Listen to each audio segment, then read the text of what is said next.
Et chaise musicale. Si Ahmed Rahou par ici. Très bien. Donc, je vais vous présenter par ordre alphabétique.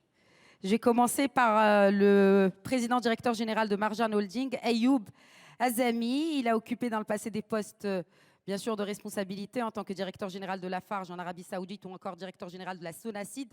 Il est également administrateur de plusieurs grandes entreprises marocaines. Rita Al-Hlou, vice-présidente de la CGEM, présidente de la commission Capital Humain, membre de la commission spéciale sur le nouveau modèle de développement, présidente de l'association Les Citoyens. Elle siège également à l'association marocaine de l'offshoring. Elle est également directrice générale de l'école centrale Casablanca.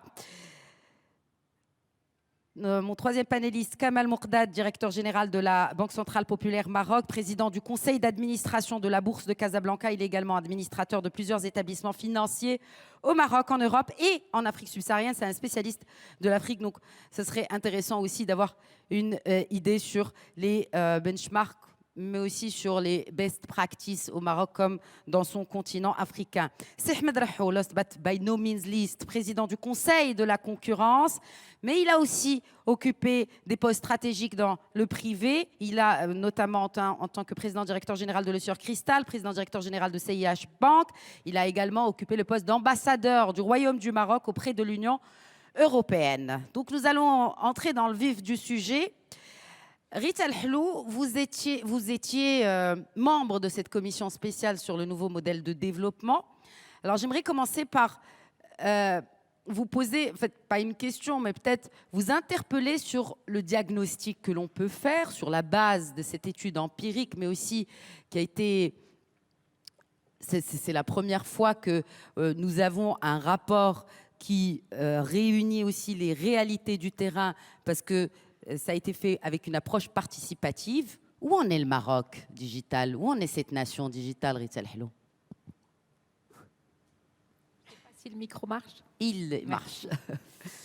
Bien, merci tout d'abord pour votre invitation et je suis vraiment très très heureuse de participer à ce panel avec autant de spécialistes et de gens qui pilotent justement notre Maroc digital, qui l'ont déjà piloté et qui le piloteront dans les années à venir.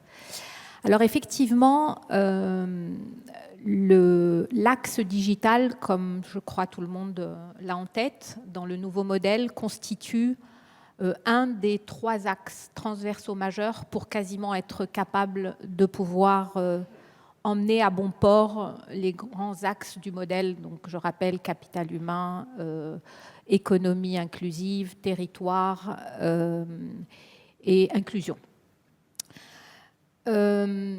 Aujourd'hui, d'abord, je voudrais profiter peut-être de cette petite introduction pour poser le cadre, et c'est important, même si je vais vous donner quelques chiffres, mais les chiffres sont parlants et malheureusement, c'est les seuls qui nous permettront d'avoir une vision la plus factuelle possible. Le Maroc, en termes de contribution de PIB numérique, est encore très, très, très en retard. On n'arrive même pas à avoir la data pour nous dire quel est le chiffre exact. Le modèle cible une target, mais on ne s'est pas prononcé sur l'actuelle contribution. Néanmoins, les chiffres qui parlent sont les suivants. Dans le monde, on considère à peu près la contribution du PIB numérique aujourd'hui entre 6 et 7%. Les meilleurs pays, le meilleur pays, c'est Israël, qui est à 16%. Les États-Unis sont à 9%. Nous, on pense qu'on est très bas, on doit être moins de 0,5%. Et je parle bien de la contribution numérique. Hein. On n'inclut pas dedans les télécoms, les techs, l'offshoring, etc. Vous dire, parce que nous sommes quand même une nation connectée. Hein. Absolument. Je parle bien du hub digital. En Afrique, nous sommes positionnés 12e.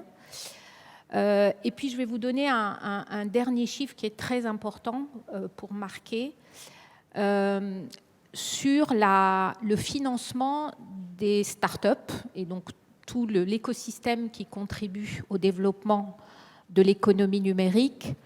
Nous avons levé en 2021 33 millions de dollars, quand l'Afrique, qui a doublé par rapport aux années précédentes, est à 5 milliards et un pays comme Israël est à 25 milliards. Donc si vous voulez, nous représentons par exemple sur ce volume 0,6% du volume global, alors que notre part naturelle dans le PIB africain est de 4,4%. Donc ça veut dire juste que pour arriver à nous mettre à niveau dans la moyenne, il faut qu'on multiplie par 8 notre effort de levée de fonds pour nous permettre effectivement d'aller à la cible du nouveau modèle. Et si vous me laissez encore une toute petite minute, je voudrais juste rappeler que le modèle a proposé une stratégie qui vise d'abord les moyens ou les rattrapages de moyens à travers l'infrastructure. Nous sommes 110e sur les 139 pays lycées dans l'infrastructure, donc il faut qu'on améliore nos couvertures numériques, il faut qu'on donne plus d'accès au débit et au très haut débit. Nous avons à peu près 6,5% de la population connectée en haut débit physique. Le coût de la connexion doit baisser de manière drastique pour être dans vraiment les pays les plus performants. Nous devons donner un minimum de connexion à toute la population marocaine pour l'inclure, au moins 2 mégas par exemple sur tout le dispositif scolaire. Donc ça c'est la partie infra. La partie formation, on doit arriver à pratiquement former 50 000 techniciens spécialisés, ingénieurs d'ici à peu près 2025. On en est à peu près à 10 000. Et puis surtout, avoir une stratégie inclusive, extrêmement bien gouvernée pour arriver à bon port. Donc, cette stratégie a besoin, qui cible 5% de PIB numérique à un horizon raisonnable, doit nécessiter 3 grands écosystèmes. L'écosystème FinTech, avec tout le dispositif de mobile payment, de transactions peer-to-peer, etc., etc. Tout l'écosystème health tech, avec la télémédecine et l'obligation aujourd'hui pour la couverture universelle de travailler sur ces sujets, et l'EdTech. Et donc, je pense que mes collègues vont parler du e-gov. Là aussi, toutes les lois sont écrites. Il faut que les décrets d'application sortent, en l'occurrence sur la loi 55-19, sur la loi 4309, sur la signature électronique, sur les procédures qui doivent être numérisées, sur l'intégration des plateformes pour la donnée entre les administrations, etc., etc. Donc ça, c'est le modèle dit voilà ce qu'il faut pour que les écosystèmes émergent et le privé puisse prendre le relais pour être en mesure de pouvoir libérer les énergies et réaliser cette stratégie. Merci.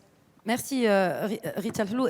Parce que vous avez fini avec justement cette projection dans l'avenir. Nous allons certainement clore cette table ronde avec des projections et surtout avec des solutions. Ahmed Rahou, vous avez, compte tenu de votre expérience, notamment dans le bancaire, et nous avons, avec nos 2 financiers sur ce panel et l'importance, n'est-ce pas, de ce secteur-là. Ce secteur a réussi, j'ai envie de dire, ce virage digital. Pourquoi et comment peut-être décliner cela en dépassant les challenges qui ont été identifiés dans le passé pour pouvoir réussir ce virage? En tout cas, merci pour l'OSIM pour cette invitation. Merci pour votre question. Ça permet effectivement de dire que quand on veut, on peut. D'abord, la digitalisation dans le monde de la finance était nécessaire parce que c'est un des mondes qui connaît une compétition amenée par le digital. Les néobanques, donc des banques qui sont totalement digitales, les monnaies électroniques, les crypto-monnaies, enfin, tout ça est dans le monde digital avec quelque part aussi l'arrivée de gens, acteurs qui viennent du monde du digital pour devenir les acteurs de la finance, mais qui sont à la base des acteurs plutôt du digital. Donc c'était une bonne compétition, d'où d'ailleurs l'intérêt que nous portons au Conseil de la concurrence à cette thématique, parce que la compétition crée l'évolution. Donc dans le système bancaire, il y avait une nécessité de réagir, mais les clés de succès, pour moi, se résument en deux grandes idées, d'ailleurs qu'on reprendra peut-être aussi sous forme de recommandations si vous le souhaitez tout à l'heure, vous en avez parlé. Un, il faut mettre la data au centre. Il n'y a pas de digital sans partage de la donnée. Moi, je pense qu'un des grands problèmes qu'on connaît aujourd'hui sur l'évolution au Maroc, notamment du e-gov et tout, c'est le cloisonnement. Quand il n'y a pas de partage de la donnée, le digital n'avance pas. Donc, première chose qu'on a faite dans la banque, c'est de dire que la donnée n'appartient pas à celui qui la produit dans la banque, mais elle appartient à son propriétaire initial, c'est-à-dire le client. Donc, il faut la lui restituer.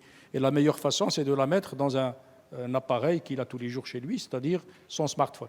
Donc l'idée partant de là, on a pu construire un système où un des principes était que dès qu'une donnée est disponible pour la banque, il faut qu'elle soit disponible pour le client aussi.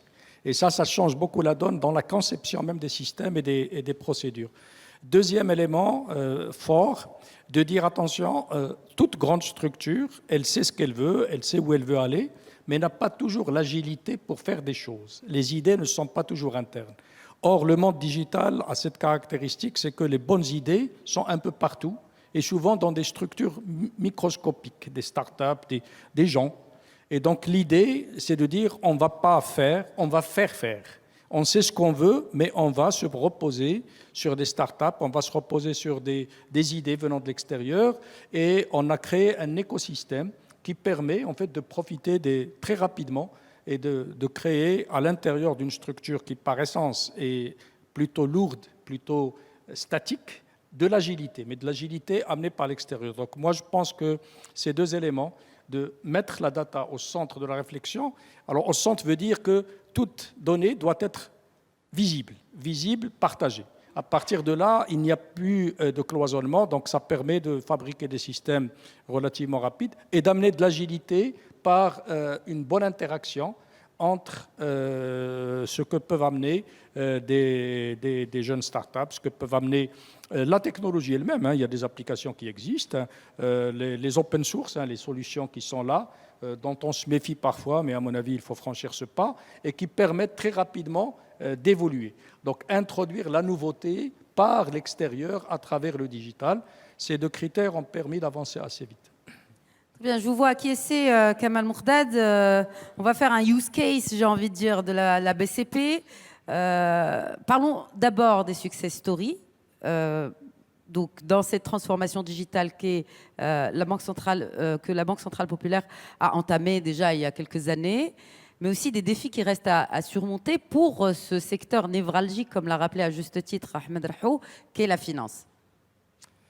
Merci beaucoup. Très content également de participer avec vous aujourd'hui aux assises de l'OSIM. Je vais essayer de situer mes éléments de réponse dans la continuité, en complémentarité avec ce qu'a dit Serho. Alors effectivement, je vais vous l'illustrer à travers le cas de la Banque populaire, à commencer par les success stories, en tout cas les réalisations à date, et puis effectivement je reviendrai sur les défis, certains défis qui nous attendent, ils sont nombreux, mais j'essaierai de les résumer. Alors, l'expérience digitale au niveau de la Banque populaire a commencé il y a quelques années, bien entendu, que ce soit à travers la digitalisation des parcours ou à travers la distribution des produits et des services sur les différents canaux digitaux, mais clairement, elle s'est accélérée au cours des dernières années, plus particulièrement en 2016. On a commencé d'abord pour digitaliser des processus d'abord d'enrôlement de nos clients, donc de souscription en ligne à travers le parcours Je deviens client. Ensuite, on a complété ces parcours de souscription des clients à des parcours de souscription de produits, que ce soit des produits à la consommation ou des produits immobiliers, des crédits immobiliers. Je pense que vous connaissez tous le portail je deviens propriétaire.ma. Et puis, on a étendu récemment ça pour nous adapter aussi au contexte Covid. Vous avez vu qu'on a sorti des parcours d'entrée en relation full digital pour la diaspora, pour les Marocains du monde, qui ont été particulièrement pertinents pendant cette période de Covid. Alors, un autre exemple, c'est notre application que vous connaissez certainement, qui est l'application l'application Pocket Bank, qui est une application qui apporte beaucoup d'innovation, qui a été téléchargée plus d'1 million de fois. Et surtout, au-delà je vais dire, des aspects transactionnels classiques, ce qui est intéressant de noter, parce qu'on est dans un monde de la tech, c'est qu'on a essayé d'y implémenter des solutions de type Smart Horse qui permettent d'apporter des aides personnalisées et d'avoir un certain nombre de services qui sont, on va dire, importés ou qui sont empruntés au monde intuitif des smartphones, comme la reconnaissance faciale, comme la géolocalisation, etc. Alors récemment encore, puisqu'on est dans l'actualité, vous avez vu qu'on a lancé une offre pour les ados de 12 à 17 ans, qui est une offre qu'on a appelée Swipe, qui est une offre gratuite, 100% en ligne, et qui permet justement à des jeunes, les futurs clients de la banque de demain, d'avoir accès à un certain nombre d'offres, comme l'application Swipe, comme des cartes de crédit en leur nom. Et c'est une innovation qui a été primée à l'international. Et puis, comme on est en train de sortir de Covid, je voudrais aussi rappeler que la Banque populaire a construit un hub de paiement qui a permis de distribuer toutes les aides sociales aux ménages pendant la période de Covid. Et surtout, ce qu'il faudrait noter, c'est que grâce à l'agilité qu'on a en tout cas chercher à déployer sur les différentes strates, la solution qui a été utilisée par l'ensemble du système financier marocain, au-delà des banques, elle a été déployée en 2 semaines. Donc en termes de métriques, juste pour vous donner quelques indicateurs sur le digital à la Banque populaire, d'abord en termes d'abonnés, on a à peu près 2 millions d'abonnés sur les réseaux M-Banking et e-Banking de la banque. Et en termes transactionnels, c'est à peu près 14 millions de transactions de paiement et 3 millions d'opérations de virement. Et c'est des augmentations exponentielles puisque sur les 4 dernières années, c'est des chiffres qui ont augmenté de 300%. Donc c'est ça un petit peu la dynamique qu'il faut noter. Alors, l'avenir et les défis, parce que c'est ce qui nous importe le plus. Je pense que Sergio a bien parlé du sujet. Le monde bancaire est en train d'évoluer. Les usages de nos clients évoluent. On a de nouveaux entrants sur le marché qui sont en train de challenger les banques sur des modèles ou sur des offres traditionnelles. Et donc, il est impératif pour le secteur bancaire de continuer d'innover autrement. Sergio a parlé des fintech, de ce qu'on appelle l'open innovation. C'est le beyond banking, c'est tout le développement de toutes les offres qui sont... La blockchain, effectivement, je vais en dire un mot. Tout ce qui est partenariat avec l'écosystème externe et puis surtout réussir à proposer un modèle bancaire qui soit moins cher, adapté et être rapide dans la mise sur le marché des innovations. Parce que c'est ça aussi, on parlait tout à l'heure de sujet d'exécution, c'est un sujet important. Alors comment on s'y prépare ? D'abord, en investissant dans notre socle technologique. L'enjeu pour nous, pour faire un peu écho avec tout ce qui a été dit ce matin, c'est de désimbriquer notre système d'information pour pouvoir le rendre davantage ouvert à l'écosystème externe, pour personnaliser les usages. On les personnalise sur la base de l'intelligence artificielle, sur la base de data analytics, et puis on l'ouvre à des partenaires pour distribuer plus de produits, justement à travers un certain nombre de partenariats, ce qu'on appelle en fait l'Open API, l'Open Banking, et avec toute la problématique de cybersécurité dont on parle. Ce qu'on a fait aussi, c'est qu'on a beaucoup investi, on a changé d'approche, on est parti d'une vision qui était initialement centrée produit vers une vision qui est centrée client. Ça a structuré tout le reste parce qu'on a mis en place un certain nombre de squads qui sont organisés en mode agile, qui sont orientés delivery, qui permettent justement de raccourcir le délai de mise sur le marché des innovations. Aujourd'hui, on a encore des challenges parce qu'il faut qu'on augmente davantage nos capacités d'exécution. Il y a de nouvelles méthodes dont on parle, comme l'agile at scale, qui nous permet d'importer des techniques type Spotify qu'on peut aussi utiliser chez nous dans le secteur bancaire.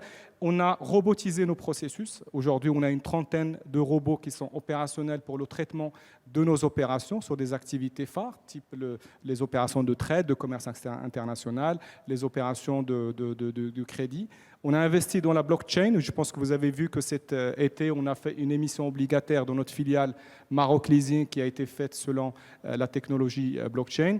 Puis je terminerai là-dessus parce qu'on a beaucoup parlé d'algorithmes et d'intelligence artificielle. On fait aussi beaucoup de use case data, parce que ça clin d'œil aussi à ce qu'a dit Sergio sur la donnée qui est extrêmement importante. On investit beaucoup dans les use case data en empruntant des logiques d'algorithmes qui dérivent de l'intelligence artificielle, justement pour pouvoir mieux segmenter nos clients, mieux définir leurs besoins et être capable de leur proposer des produits qui répondent à leurs besoins, définir leur appétence à souscrire à de nouveaux produits et même parfois prédire le churn qui est une rotation naturelle de notre portefeuille client.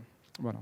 Et on voit vraiment aujourd'hui l'importance des CIOs dans ces COMEX, parce que leur avis compte de plus en plus, parce qu'ils sont vraiment très proches de cette évolution du monde digital. On a eu un super panorama sur le monde de la finance. Qu'en est-il du retail? Il y a eu cet épisode malheureux de la Covid-19 qui a permis aussi d'accélérer les choses dans plusieurs secteurs, celui de la finance, donc la digitalisation de plusieurs services financiers, mais aussi le retail, et principalement le retail. Ayoub Azami, vous êtes donc à la tête de Marjan Holding.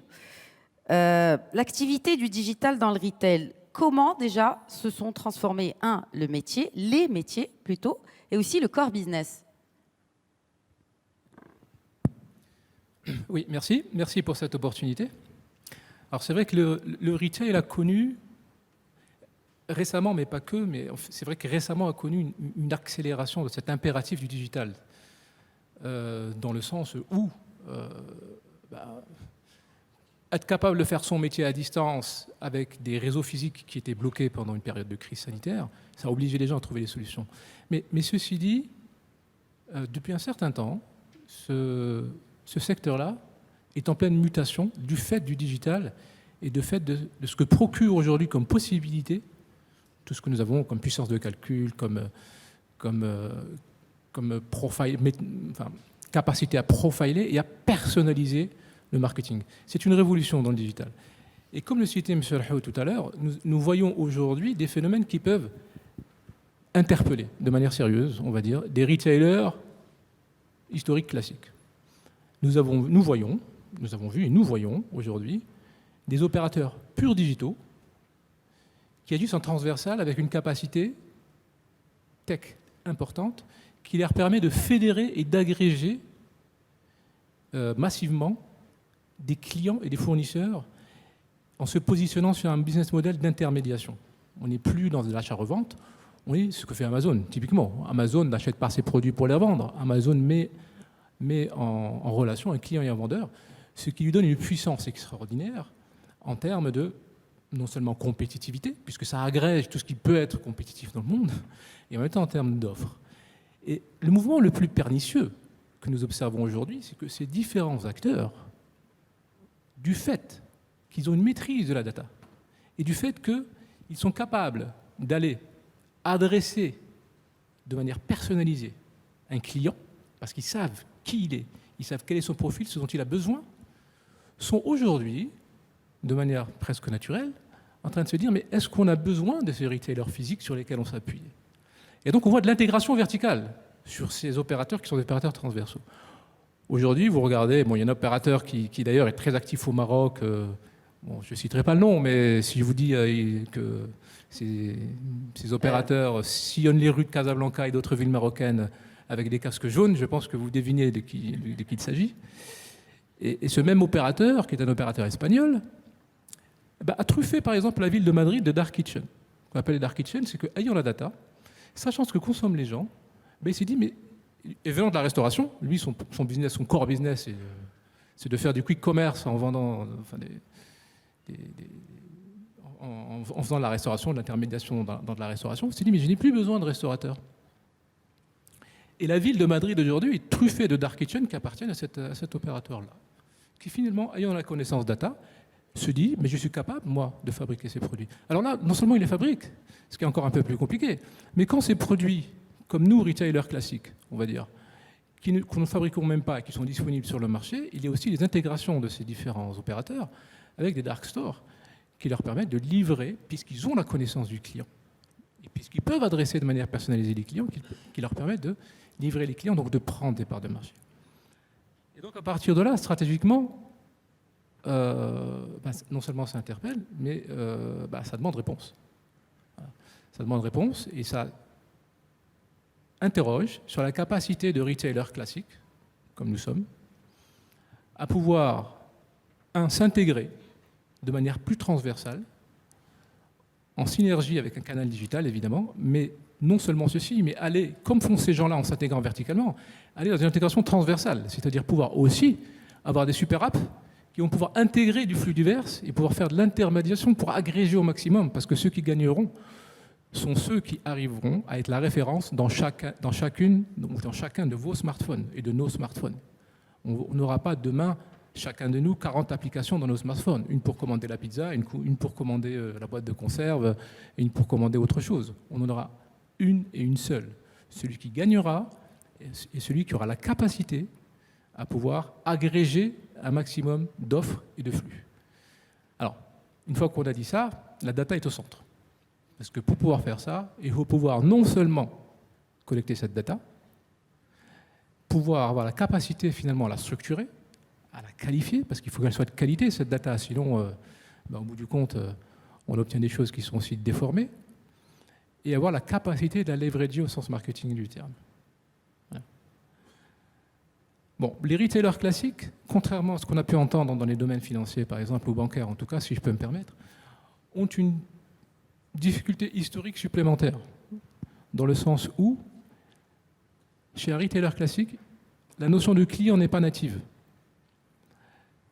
De manière traditionnelle et standard, un distributeur, un retailer, n'a pas nominativement un client. Quand vous présentez à la caisse d'un supermarché, vous n'êtes pas identifié nominativement. Vous êtes un ticket de caisse anonyme. On est tous un ticket de caisse anonyme. Et donc pour nous, Marjane, pour revenir donc à l'expérience de Marjane, se poser d'abord la question de comment pouvoir récolter la data. Et récolter la data, c'est un grand sujet. C'est extrêmement important. Je pense que c'est un bon exemple de la complexité que peuvent avoir ces questions et ce que ça demande comme compétence autour et comme transformation culturelle de l'entreprise autour. On ne peut acquérir la data que dans un cercle virtueux qui commence par acquérir de la data, qui ensuite leverage cette data qui va être ce qu'elle est, avec d'une qualité qui sera ce qu'elle sera, et qui va leverager ce début d'amorce auprès d'un écosystème qui va financer aussi, de manière intéressée, parce qu'il est intéressé par la data, le mouvement virtueux de récolte de data, qualification de data et amélioration de la qualité de la data. Donc nous, on est au centre de cet écosystème qui fait qu'on va devoir non seulement récolter de la data, mais pouvoir exploiter de la data, la leverager notamment auprès des fournisseurs qui sont très intéressés parce qu'eux n'ont pas cet accès direct au client et donc cet accès direct au marché granulaire, pour pouvoir ensuite réinvestir dans l'amélioration de la qualité de cette data et amorcer ces cercles virtueux. Bon, aujourd'hui, nous, on en est là. On en est aujourd'hui dans la mise en place, ça a été mis en place, dans la mise en place non seulement de ce canal qui nous permet de collecter la data, de ce deuxième canal auprès, on va dire, de notre deuxième segment de clients, qui sont nos fournisseurs, qui nous permet de leverager cette data pour pouvoir améliorer la qualité de cette data et faire tourner le cercle vertueux. Et ensuite, on en est aussi dans les prémices de l'exploitation de cette data de manière, on va dire, intelligente pour pouvoir passer d'un marketing de masse très onéreux avec beaucoup de déperdition, à un marketing beaucoup plus segmenté, sinon même personnalisé. Mais du coup, l'expérience Covid, vous avez capitalisé dessus pour, j'ai envie de dire, ramasser toutes ces données. Est-ce que ça vous a aidé? Parce qu'on parle beaucoup de capitaliser sur l'expérience Covid, que ce soit pour la health tech, vous avez évoqué cela tout à l'heure, Retail Hloub, ou sur d'autres secteurs, le secteur financier. Est-ce que le retail a profité aussi de cela? Justement sur le côté data. Oui, je pense peut-être comme dans beaucoup de secteurs et dans beaucoup de domaines, le Covid a été un accélérateur. Dans l'autre cas, on ne peut pas dire que le Covid a été créateur. Je veux dire, Oui. Au niveau du Covid, on a été quand même dans l'urgence. Donc, dans l'option où on avait un plan et une vision, le Covid a suscité une certaine accélération de ce plan ou de cette vision-là. Sinon, beaucoup d'opérateurs ont été dans l'urgence, on l'a vu partout ici et partout dans le monde, ont été dans l'urgence finalement d'apporter une réponse rapide qui s'est avérée être une réponse évanescente, forcément par la force des choses. Donc le Covid a été un accélérateur pour des plans qui ont été mis en place, mais a été aussi un accélérateur au niveau du comportement client. On a vu, pour vous donner quelques chiffres, ici ou ailleurs, je peux vous donner les chiffres marocains, mais les chiffres aussi d'autres horizons, on a effectivement vu, par la force des choses, c'est mécanique, on a vu une très forte demande pendant le Covid de tout ce qui était finalement sollicitation du digital, en tout cas satisfaction de ses besoins à distance, qui montait très haut. On est revenu de ça. On est monté dans des progressions à 2 chiffres sur les ventes digitales. On est revenu aujourd'hui à une progression qui est plus en ligne avec une progression historique. Donc on est finalement sur une progression historique. On a cranté quelque chose, mais pas énormément. Je vous donne un exemple, par exemple, qui est plus parlant, qui est l'exemple européen. Il est plus parlant tout simplement, les chiffres chez nous, pour être honnête, étant petits, on voit des choses qui sont déformées parce que les progressions sont énormes. Mais pour vous donner un ordre de grandeur, de dynamique plus stable, on est passé pendant la période de Covid à des activités qui ont été multipliées par 2, okay, et puis qui ont connu une recrue pour aujourd'hui revenir à du plus 10, plus 12 à des périodes d'avant Covid. Donc on revient à des progressions qui sont des progressions, on va dire, plus naturelles, en ayant cranté un petit peu pendant la période Covid. Très bien. Alors, on a vu beaucoup de startups qui ont vu le jour, parce qu'elles se sont justement adaptées à la demande qui est pressante. Beaucoup de startups marocaines ont vu le jour pendant la Covid pour justement donner un coup de main, que ce soit dans le retail, que ce soit dans la health tech, que ce soit aussi dans d'autres secteurs que l'on n'attendait pas. Et en tout cas, elles se sont la matière grise, j'ai envie de dire, s'est adaptée avec l'urgence du moment. Rissa Hello, on parle de Startup Nation. Déjà, c'est un grand concept de Startup Nation, mais déjà, il faut des bases à cette Startup Nation. Notre écosystème, vous l'avez dit tout à l'heure, est en retard, chiffres à l'appui, factuels, notamment par rapport à d'autres pays. D'ailleurs, vous l'avez évoqué dans une de vos déclarations. L'une des raisons de ce retard, je vous cite, Rita Hello, je fais un peu des formations professionnelles de journaliste, réside dans le fait que le monde de l'entrepreneuriat et innovation et celui de l'entreprise et des capitaux ne se parlent pas. Fin de citation. Commentaire. Alors, je ne vais pas répondre directement à votre question, si vous me le permettez. Je voudrais juste réagir et rajouter de l'eau dans le moulin de Si Ahmed et de nos autres collègues, pour vous dire que, comme l'a dit Si Ahmed, quand on veut, on peut. Et je voudrais vous citer un autre secteur qui n'a pas été mentionné, c'est l'outsourcing, et donc forcément l'offshoring chez nous, qui a bénéficié de manière assez exceptionnelle au Maroc. Et je peux vous le dire en l'ayant vécu, puisque je suis administratrice de Majorel, qui est un groupe aujourd'hui mondial, présent dans plus de 40 pays, avec 80 000 collaborateurs, et qui preste pratiquement pour tous les GAFA, et qui a bénéficié justement de l'explosion digitale pendant le Covid en travaillant pour des gens comme Amazon, Facebook, TikTok et tous les autres. Et il se trouve que, comme je pense un certain nombre de collègues qui travaillent sur ces métiers, nous avons bénéficié grâce aux capacités marocaines de pouvoir surfer sur cette explosion puisque nous prestons en distanciel pour tous ces opérateurs. Et nous avons réussi au Maroc, pratiquement parmi les plus rapides au monde, beaucoup plus que certains pays asiatiques, à très vite passer en hybride, très vite passer en distanciel, très vite passer en capacité de sécurisation des données.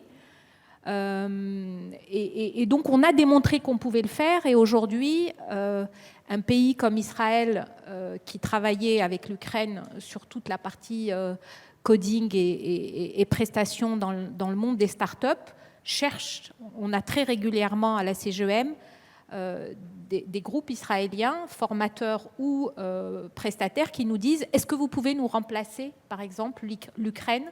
Et leurs besoins sont immenses. Ils peuvent aller jusqu'à 50 000 ou 100 000 collaborateurs travaillant à partir du Maroc pour ce type de prestations. Donc ça veut dire que potentiellement, nous avons individuellement dans les grandes entreprises telles que celles qui ont été citées d'avancer. Maintenant, je vais répondre à votre question. Là où le bas blesse, c'est que tout l'écosystème qui vient en tout petit maillage apporté de la matière dans cet écosystème numérique est malheureusement encore en retard. Je vous ai donné les chiffres tout à l'heure de financement. On n'est pas bon et il faut qu'on soit bon très vite. Alors, comment faire ? Aujourd'hui, quand on regarde les best in class dans les Startup Nation, on se pose déjà la question de l'œuf et la poule. On commence par quoi? Est-ce qu'on commence par avoir des bonnes startups et ensuite les financements viennent? Ou est-ce qu'on commence par avoir les financements et les startups viennent? On s'est posé beaucoup la question. Aujourd'hui, je pense que la réponse est claire. Quand les financements sont là, les talents viennent, les gens qui sont dans des entreprises avec des très belles carrières vous disent je vais bifurquer et je vais créer ma start-up, ce qui ne se fait pas quand vous n'avez pas le niveau de financement adéquat. Donc aujourd'hui, il nous faut craquer ce problème et avoir le bon niveau de financement, le bon niveau d'accompagnement. Je me permets de vous interrompre, Rita Hello. Quand vous dites financement, vous ciblez qui en fait? Alors, je cible les fonds qui sont en capacité de proposer tout le continuum de financement qui va de l'idéation au business angel jusqu'à la série A et à la série B et au financement des licornes. Et donc, pour travailler dans cet écosystème, c'est une approche systémique, intriquée, on ne peut pas chacun travailler en silo, ce qu'on a beaucoup fait malheureusement jusqu'à maintenant. Donc, c'est quoi les 4 grandes briques de cet écosystème? D'abord, le financement, on commence par ça. Aujourd'hui, nous avons à peu près une dizaine de fonds qui font ce qu'ils peuvent. On a une quinzaine d'incubateurs qui accompagnent. Il faut aussi aller plus loin dans leur capacité, leur financement, leur labellisation. On a 3 réseaux, 3 clusters et 3 organisations, si vous voulez, d'accélération. Je disais, le financement, aujourd'hui, là où on n'est pas bon, c'est dans la partie amont en pré-seed, où il faut qu'on ait beaucoup plus d'organisation et de fonds pour travailler sur l'enclenchement et le démarrage de ces startups. Et ensuite, le reste, on le fait plutôt bien. Il faut ensuite qu'on aille plus en aval et faire venir, grâce à cette traction, plus de fonds internationaux. Ça, c'est le premier point. Le deuxième bloc de cet écosystème, c'est l'accompagnement. On est bon dans le démarrage, on n'est pas assez bon dans l'accompagnement. Quand vous avez par exemple une station F, on voit à quel point la French Tech a été extrêmement accélérée quand vous avez ces organismes qui arrivent à aider les startups dans leur accélération au moment où elles en ont le plus besoin. Après, effectivement, on peut avoir des accélérations également par les marchés publics et des quotas pour les startups. Et puis, on a 2 autres blocs où on n'est pas bon du tout. C'est l'Open Innovation.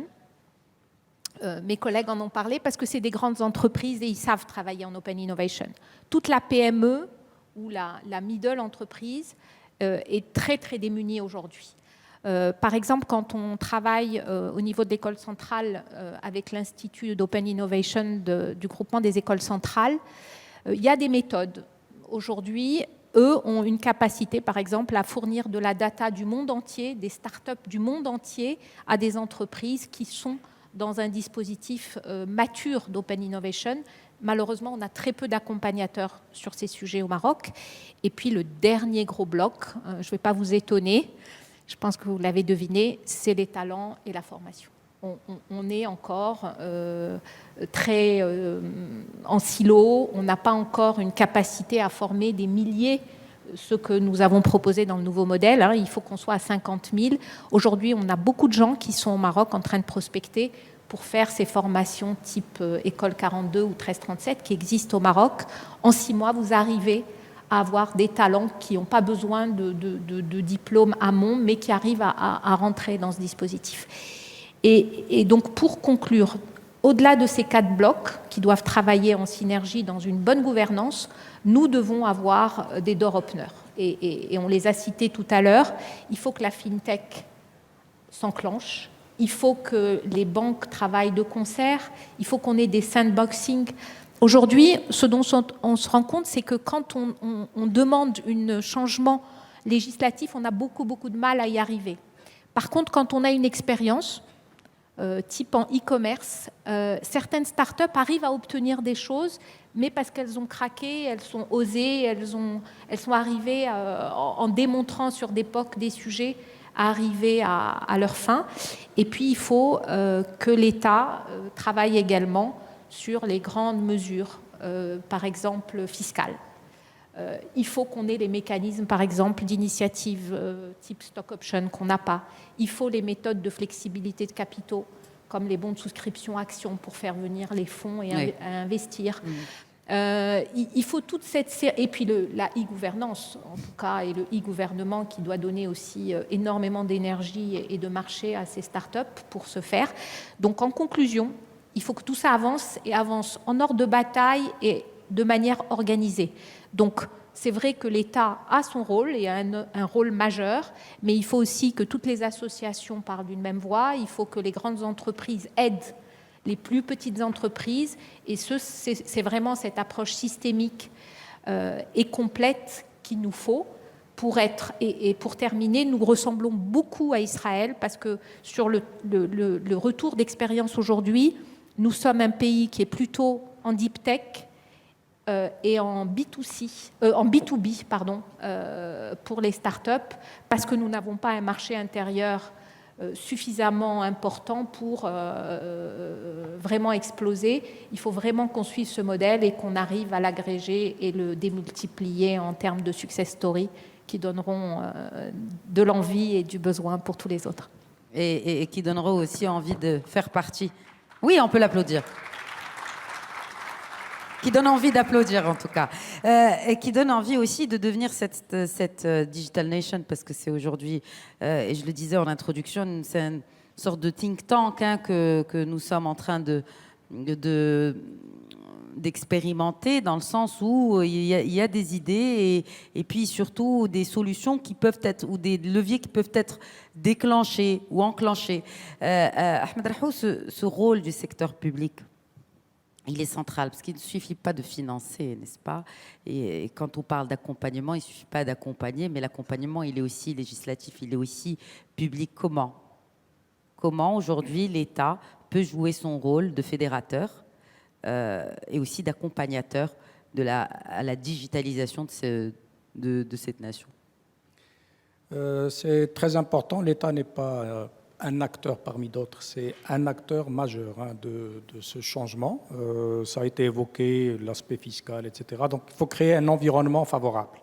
Je crois que cet environnement favorable, on n'en a pas encore tous les ingrédients. Et ce que je dis souvent quand j'ai l'occasion de présenter ce genre de choses à nos décideurs, il ne faut pas forcément inventer, il suffit de regarder, parce que les solutions existent, elles ont été testées ailleurs, parfois dans des pays similaires aux nôtres. Donc on n'a pas besoin de chercher dans des pays développés, se dire on n'a pas les moyens de faire la même chose. Il y a des solutions. Créer un environnement favorable à la start-up, mais il n'y a pas que ça. Rita a parlé du e-gouvernement. C'est un moteur très important. Alors sur ça, je voudrais juste peut-être citer, puisque les success stories sont bonnes à rappeler, pour illustrer ce que je disais tout à l'heure, quand on veut, on peut. Il y a quelques années, maintenant tout le monde utilise ça, tout le monde qui a une voiture paye sa vignette sur son portable. Je peux vous raconter l'histoire, c'est la rencontre de deux personnes qui se sont dit, et si on enlevait le fameux petit macaron qu'on collait et permettre aux gens, au lieu de faire la queue à fin janvier pour payer, en faisant je ne sais pas combien d'heures de queue et de perdre d'heures de travail, on faisait payer ça par les sites bancaires. Bon, qu'est-ce qu'il faut à côté? Il faut évidemment que le site bancaire permette ça, mais l'information n'est pas dans le site bancaire, elle est fiscale. Donc la vignette, c'est un paiement fiscal, et puis c'est lié au fichier des véhicules automobiles, donc de l'immatriculation. Ça fait 3 données qu'on a juste décloisonnées et qui a rendu en l'espace de quelques semaines la solution possible. Certains critiquaient, le contrôle ne sera plus possible, etc. Il se trouve que la première année où ça a été fait, le nombre de gens qui ont payé spontanément la vignette a augmenté spontanément parce que simplement le paiement était devenu plus facile. Donc voilà une question de coopération et de décloisonnement qui a permis régler un problème. Un autre exemple, c'était en 2012 ou 2011.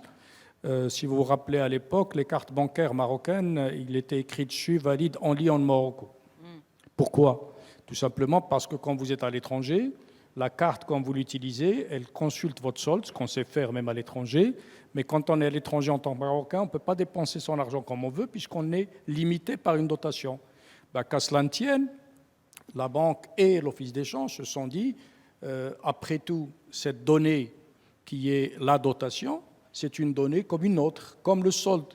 Donc au lieu de consulter juste le solde bancaire quand on est au Maroc pour payer ou retirer de l'argent, quand on est à l'étranger, on va consulter et le solde et la dotation. Et le fait de décloisonner ces deux systèmes a permis de rendre toutes les cartes marocaines utilisables à l'étranger, à hauteur évidemment de la dotation permise par l'office d'échange, qui aujourd'hui est assez généreuse puisqu'elle atteint 100 000 dirhams. Donc on peut dire que la plupart des Marocains peuvent utiliser leurs cartes librement au Maroc et à l'étranger parce qu'on a décloisonné deux systèmes. Et que il faudrait peut-être le décloisonner aussi pour l'entreprise, pour la start-up, parce que beaucoup de fintech ou d'autres start-up sont freinés par les freins de l'office d'échange. Ces solutions ont été développées par des start-up. Oui. Des start-up à qui on dit tiens, on veut faire ça, est-ce que vous pouvez nous faire un truc mignon et tout vous savez faire, développer des petites applications sur smartphone. Après, vous avez le point d'entrée pour aller chercher la donnée de tel côté. Évidemment, il faut verrouiller ça au niveau sécurité. Ça, les grands établissements savent faire. Mais la partie destinée au grand public, les start-up savent beaucoup mieux faire. C'est ce que je disais tout à l'heure. Il faut faire. Or, le e-gouvernement aujourd'hui doit franchir ces deux étapes.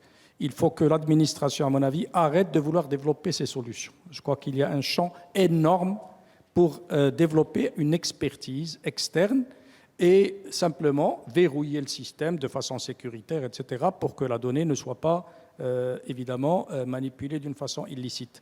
Et puis, permettre l'accès à ces startups, non seulement à la donnée, parce que sans donnée, il n'y a pas d'informatique, il n'y a pas de digital. L'accès à la donnée, souvent, elle est disponible dans de grandes administrations, que ce soit, je sais pas, la cadastre ou d'autres. Donc, si vous n'accédez pas à ça, vous ne pouvez rien faire. Donc, il faut l'accès. Évidemment, il faut définir les systèmes de sécurité, il faut définir tout ce qui nécessite la confidentialité, etc., mais ne pas partir du principe que parce qu'il y a ces règles-là, on ne va rien faire. Donc, ouvrir. Et puis, autre élément très important pour l'État, le code des marchés publics aujourd'hui ne permet pas aux startups d'être dedans. Et je pense qu'il faut absolument créer un pan pour le marché public où l'expérimentation est possible. Vous ne pouvez pas non plus avoir quelqu'un qui vous amène une idée géniale et vous dites non, je prends votre idée, je vais mettre un appel d'offres. Donc il faut l'expérimentation, les tests, les pilotes. Ça, si on ne le fait pas, et d'autres pays l'ont fait avant nous, en plus de tout ce que Rita vient de développer, cet accès au marché public, l'accès aux applications du e-gouvernement peuvent être des accélérateurs très importants de la digitalisation. Et on peut aller très vite. Les deux applications dont j'ai parlé, carte bancaire qui devient une carte internationale et paiement sur smartphone de sa vignette, c'est des applis qui ont pris 4 mois. Ce n'est pas des choses très compliquées. Donc on peut vraiment aller de l'avant extrêmement vite, pourvu qu'il y ait cette volonté d'aboutir et de dire la donnée ne m'appartient pas, moi, entreprise, elle appartient au client, mais elle appartient aussi à celui qui peut en faire un bon usage, évidemment avec toutes les règles de discrétion, etc. Il faut vraiment qu'on se débarrasse d'un réflexe qu'on a souvent, parce qu'il y a un risque, je ne fais pas. Or, le digital, il y a une prise de risque qu'il faut assumer. Il faut dire, il y a un risque, comment je traite ce risque, au lieu de le mettre comme étant un obstacle infranchissable qui n'autorise pas l'expérimentation. C'est surtout un impératif de développement, même si on le prend, donc c'est pour la bonne cause. Quand on parle de FinTech, Kamal Mourtad, parce que vous êtes également, je rappelle, que vous êtes président du conseil d'administration de la Bourse de Casablanca, quand on parle de FinTech, le Maroc est un peu à la traîne par rapport à d'autres pays, notamment de son continent. Comment faire peut-être de la Bourse de Casablanca la première FinTech, une locomotive pour d'autres FinTech marocaines Qu'est-ce que c'est là déjà, vous évoquez-t-il, quand on dit la Bourse de Casa est la première FinTech? Comment booster la fintech marocaine? Alors déjà, mon autre casquette de la Bourse de Casablanca, ce que je voudrais commencer par dire, c'est que la Bourse, c'est la première fintech du Maroc. Et je vais vous l'illustrer parce que au niveau de la Bourse, l'utilisation des nouvelles technologies a toujours été au cœur de la stratégie. Je vais l'illustrer à travers 3 points, tout en répondant à votre question, bien entendu. Alors d'abord, il faut savoir que toute l'activité cœur de la Bourse de Casablanca, qui est le trading des titres, elle est totalement digitalisée. Donc la relation entre la Bourse de Casablanca et le digital, c'est une relation symbiotique, c'est une relation qui est ancienne. Ça a commencé en 1997 quand on a décidé de digitaliser le traitement de la cotation des titres. Ça a permis d'accompagner toute la dynamique que le marché boursier a connue au cours des années 2000. Bien sûr, ce n'était pas suffisant parce qu'il fallait qu'on aille plus loin et on a signé un partenariat très important avec le London Stock Exchange où on a déployé leur système d'information qu'on appelle le MIT qui nous a permis, en plus de cette digitalisation, d'améliorer l'efficacité opérationnelle, d'industrialiser davantage les opérations. Et c'était particulièrement pertinent pendant la période Covid puisqu'on a vu que les marchés boursiers ont connu des pics en termes de volatilité, en termes de volume et ça a été traité sans aucun problème par la Bourse de Casablanca grâce à son plan de continuité d'activité. Donc aujourd'hui, notre IT roadmap, on va dire, sur les années à venir, il accorde une place encore plus importante à ces innovations technologiques pour pouvoir servir justement l'écosystème externe, que ce soit les émetteurs, que ce soit les investisseurs, que ce soit les pouvoirs publics, que ce soit les régulateurs, etc. Alors, deuxième point, pour toujours revenir au sujet de la data qui est très important, c'est qu'il faut savoir que la Bourse de Casablanca est parmi les premiers producteurs et disséminateurs de la data au Maroc. On a des informations qui sont publiées quotidiennement sur le plan économique, sur les indices boursiers, sur les cours et qui sont utilisées par les différents acteurs. Et donc ce constat-là nous a imposé en tant que Bourse de Casablanca un certain nombre de choix technologiques qui se sont révélés pertinents. D'abord en termes d'accès au marché. On a aujourd'hui l'accès qui peut se faire à travers les stations de trading, les Open API, la bourse en ligne, etc. On a industrialisé et automatisé plusieurs opérations sur des modules pétales autour de ce système central qui nous permettent de traiter d'une manière digitalisée beaucoup de choses, comme les introductions en bourse. Et puis, on est parmi les rares bourses à être triplement certifiées. ISO 9001 sur la qualité, 22701 sur la sécurité et puis 23001, je pense, 22301 pardon, sur la continuité d'activité. Et donc aujourd'hui, il y a ce sujet-là, on a les infrastructures qui sont bonnes, qui sont en place. Que faire pour attirer davantage d'entreprises technologiques en bourse? Parce que c'est ça en réalité la question. Je pense qu'une start-up aller en bourse, c'est probablement un peu tôt. On peut y aller en levant des fonds à travers les fonds, mais c'est une trajectoire qu'il faut positionner en termes de cible. On a récemment lancé au niveau de la Bourse de Casablanca un nouveau marché qu'on a appelé le marché alternatif, qui est un marché complémentaire par rapport au marché central, qui est ouvert aux PME. Et on a vu que la première introduction en bourse qui a été faite cet été, elle a été par une entreprise du secteur technologique. Donc on crée cet environnement pour pouvoir attirer davantage vers la bourse des entreprises du secteur tech qui ont un très grand potentiel de développement. Et puis je voudrais terminer là-dessus. Si on prend un peu de hauteur et on regarde au niveau global, les géants mondiaux, on en a parlé tout à l'heure, les GAFA, il n'y a plus de démonstration en fait à faire sur le rôle que peut jouer la bourse en termes de dynamique, d'accélération des entreprises technologiques. Les 5 plus grands sont des entreprises américaines de la tech, les GAFA notamment. Si on élargit aux 10 plus acteurs mondiaux, on a 2 autres acteurs de la tech qui se rajoutent, c'est les Chinois, les Alibaba et les Tencent. Donc aujourd'hui, il faut effectivement qu'on continue de travailler pour attirer davantage d'entreprises en bourse pour pouvoir lever encore plus de capitaux. On a vu qu'à chaque fois qu'il y a une introduction en bourse, on a beaucoup plus de demandes de la part des investisseurs que d'offres de papier disponibles. Donc le problème, il est inverse chez nous. Et ça, c'est une opportunité qu'on devrait saisir pour pouvoir contribuer également à notre manière à construire cette Digital Nation et à accélérer la capacité à incuber, à amorcer et à accélérer la transformation économique et sociale de notre pays. Je vais terminer par... J'ai terminé par Ayoub Azami. On a un peu débordé sur le temps, mais c'était tellement intéressant enfin, de vous écouter. J'ai pas pu vous interrompre. Une fois n'est pas coutume. Ayoub Azami, peut-être pour clore, vous avez commencé par mettre en avant l'importance de l'utilisation de ces données. Quel est l'élément ou l'autre élément principal pour que on réussisse à réellement se positionner, je reviens toujours à ces thématiques principales, peut-être de digital actors for a digital nation. Vraiment, il y a la donnée, c'est sûr, c'est un élément central, mais quels sont les autres éléments importants, selon vous, en tant que spécialiste du retail? Bon, la data est une... Oui, c'est la finalité. Ensuite, on va dire qu'il faut pouvoir l'utiliser correctement dans la transformation. Mais le facteur clé de réussite est la manière qu'on a d'appréhender cette transformation. Parce que c'est une transformation, en fait, du business model. Et la manière qu'on a d'appréhender cette transformation au sein de l'entreprise, au sens managériel du terme, et là je parle sur un plan de vue, on va dire, d'expérience personnelle, est clé. Cette transformation n'est pas une transformation technologique. La technologie est une composante centrale. Ce n'est pas non plus une transformation dans le sens où on va venir greffer à une organisation des compétences additionnelles qui vont travailler à côté de compétences legacy, comme on l'appelle quelquefois. C'est une vraie transformation culturelle. Je pense qu'un facteur clé de succès et de réussite, qui est celui de pouvoir aborder la question au sein de l'organisation comme étant une question de transformation culturelle, dans le sens où ce sont les métiers de l'entreprise qui intégralement se transforment. Non pas qu'ils vont venir s'appuyer sur des dimensions supplémentaires et additionnelles, ils doivent se transformer pour intégrer cette nouvelle manière de faire le business. Donc ça, c'est clé. Il y a aussi des facteurs clés, à mon avis, de réussite, et ils ont été cités, je me permets de revenir là-dessus.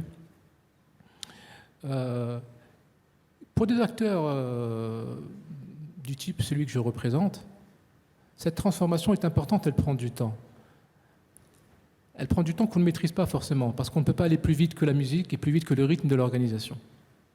On peut mettre en place les facteurs d'accélération et les conditions favorables, mais on ne peut pas aller plus vite. Et le monde autour de nous bouge extrêmement vite. Et les pure players dont nous parlions tout à l'heure sont non seulement extrêmement agiles, mais sont, eux, aguerris à cette célérité-là. Et la question est de pouvoir s'appuyer sur des accélérateurs.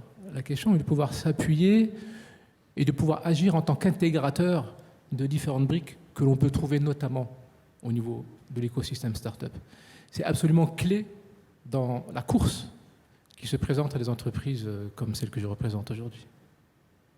Merci, et vous m'avez facilité la transition pour faire la prochaine table ronde parce qu'il s'agit justement d'appréhender les technologies de rupture ou de transformation du core business.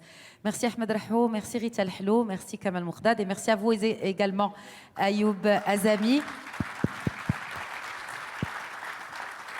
Je pense qu'on a parfaitement fait le tour de la question et puis le reste qui reste à faire. Merci à vous. Peut-être une photo de groupe avant de descendre de scène. Ouais. Oh non, allez.